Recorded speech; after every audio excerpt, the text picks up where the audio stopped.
Students, एक बार फिर से आपका एक नई वीडियो में बहुत बहुत स्वागत है।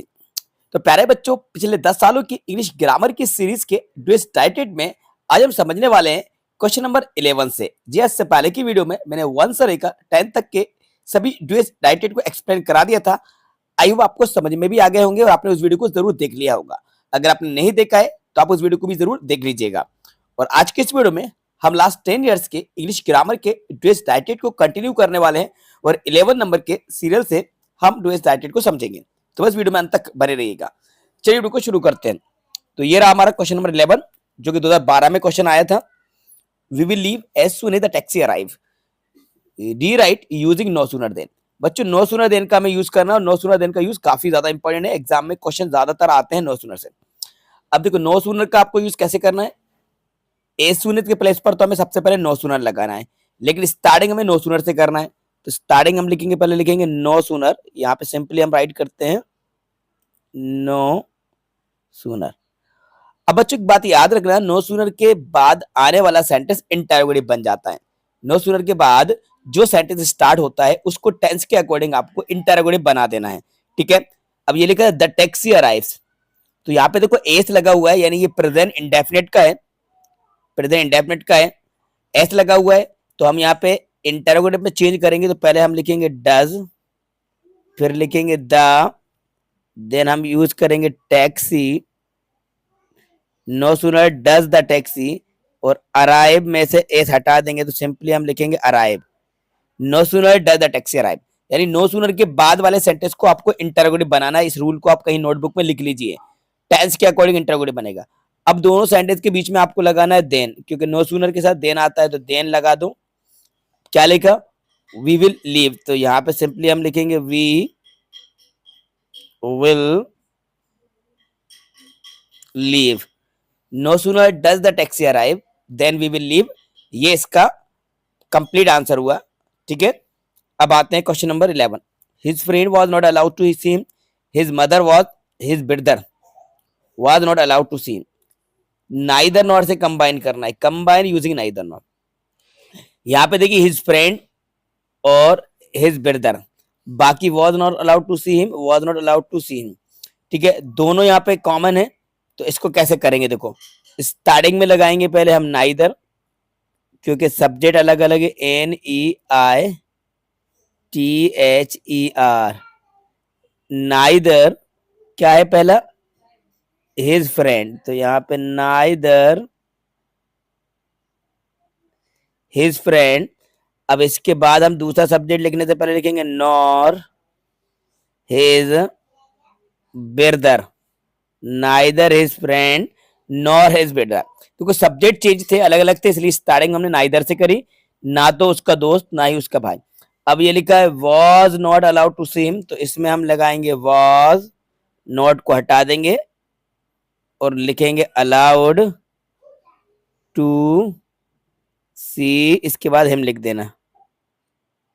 नॉट हट जाएगा क्योंकि नाइदर में नॉट लगा होता है, जुड़ा होता है। Neither his friend nor his brother was allowed to see him, ना तो उसके भाई को और ना ही उसके दोस्त को उससे मिलने के लिए अलाउ किया गया। तो यहाँ पे दूसरे सब्जेक्ट के अकॉर्डिंग हेल्पिंग ऑफ यूज होगी, वाज आएगी, यहाँ पे इसको चेंज नहीं करेंगे। ठीक है, अब आता है क्वेश्चन नंबर 13। ये 12 हो गए। ही ऑलवेज प्लेड वेल, निगेटिव करना है तो निगेटिव करने के लिए ऑलवेज को कर दो नेवर, बस ही नेवर यहाँ पे करना, ही नेवर। ये सही से लिख लेता, नेवर में आएगा NEVER लगा देना, ही नेवर प्लेड वेल, ये नेगेटिव हो जाएगा बस। I am taking tea, passive voice में चेंज करना है, चेंज इनटू पैसिव वॉइस। 2013 में आया था। तो देखो पैसिव वॉइस में सबसे पहले देखो प्रेजेंट कंटीन्यूअस का सेंटेंस है। अब किसी भी एक्टिव को पैसिव में चेंज करने के लिए पहले ऑब्जेक्ट लिखते, तो ऑब्जेक्ट क्या है बच्चों, ऑब्जेक्ट हमारा टी है। तो सिंपली हमने यहाँ पे लिखा टी, सिंगुलर ऑब्जेक्ट, इसलिए हम लिखेंगे इज, टी इज। कंटिन्यूअस में तो हम यहाँ पे लगाएंगे बीइंग, टी इज बीइंग। और टेक की थर्ड फॉर्म क्या होती है बच्चों, taken, tea is being taken by, और आई का हो जाएगा me, tea is being taken by me. ये इसका बन गया पैसिव वॉइस। कंटिन्यूअस में होता है तो बच्चों हेल्पिंग वर्क के बाद हम बीइंग लगाते हैं। ठीक है, बाय और आई को चेंज कर देते मी में, तो tea is being taken by me. I found the house locked, I reach the home, तो इसमें करना क्या है आपको, combine the pair of sentence to make a complex sentence using adverb clause. तो फुल स्टॉप हटा के यहाँ पे बी वाले को यहाँ पे आपको लगाना है when I found the house locked when I reach home, मतलब कि जब मैं घर पहुंचा तो मुझे लॉक लगा हुआ मिला हाउस में, तो व्हेन लग जाएगा। He is so weak that he can not work any मोर, 2013 में आया, काफी इंपॉर्टेंट क्वेश्चन है, टू डू का यूज करना है। तो देखो इस सो को हटा के टू लगाएंगे पहले, तो हम लिखेंगे यहाँ पे ही इज टू, सो को हटा के टू लगा देना, वीक को जैसे कहते तैसा लिख दो, ही इज टू वीक। अब बच्चों डेट से लेकर नॉट तक के सेंटेंस को हटा देना और इसके बाद लगा देना टू, तो यहाँ पे हम लगा देते सिंपली टू। अब वर्क एनी मोर जैसा का तैसा लिखा है, तो यहाँ पे लिख दो work any more, he is too weak to work any more, he is too weak to work any more. क्या करा, देखो सो को हटा के हमने इस टू का यूज करा, इसके बाद डेट से लेके नॉट तक के सेंटेंस को हटा के टू लिखा, बाकी सारी चीजें सेम लिख देना। 17 number question, we live here since 1952, 1952 दिया है, सिंस लिखा हुआ है, 2013 में आया है, सप्लाई द करेक्ट टेंस। अब वर्ब को हमें यूज करना है, तो ये बनेगा प्रेजेंट परफेक्ट कंटिन्यूस में। तो कैसे बनेगा, देखो वी और वी के साथ प्रेजेंट परफेक्ट में हेल्पिंग वर्ब क्या लगती है बच्चों, have been, we have been, live में आईएनजी लगा दीजिए, living here since 1952, we have been living here since 1952, ये राइट आंसर होगा। ठीक है, ऐसा क्वेश्चन जरूर आता है, मोस्ट इंपोर्टेंट है। 18 नंबर का, और teacher never comes late, change into negative without changing the meaning of the sentence. तो कैसे बनेगा, देखो हम लिखेंगे और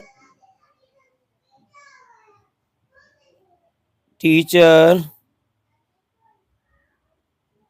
always comes on time, most important है, और teacher always comes on time, यानी और टीचर नेवर कम्स लेट। बात वही निकली है, हमने सेंटेंस को चेंज कर लिया, उसका सेंस वही निकला है। और teacher always comes on time, यानी हमारे टीचर हमेशा समय पर आता है, मतलब कभी लेट नहीं आते।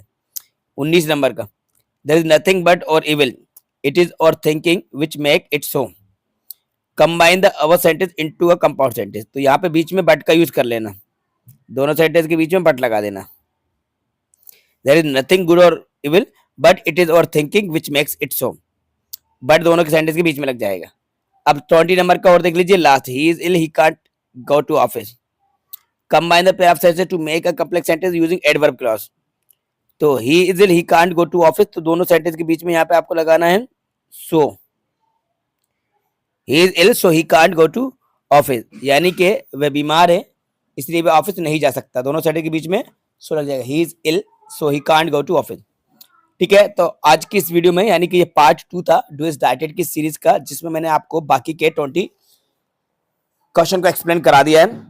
अब नेक्स्ट पार्ट में 21 से लेकर 30 तक के क्वेश्चन को हम समझने वाले हैं। अब जो क्वेश्चन मैं आपको एक्सप्लेन कराता चल रहा हूँ, इनके आप नोट्स बना लीजिए, इनको लिख लीजिए और एग्जाम से पहले आप इनकी प्रैक्टिस करके जरूर जाइएगा। ओके स्टूडेंट्स, आई होप ये वीडियो आपको पसंद आई होगी, तो वीडियो को लाइक कीजिएगा, अपने दोस्तों के साथ शेयर कीजिएगा, चैनल पर नए तो चैनल को सब्सक्राइब जरूर कर लीजिएगा। Thanks for watching.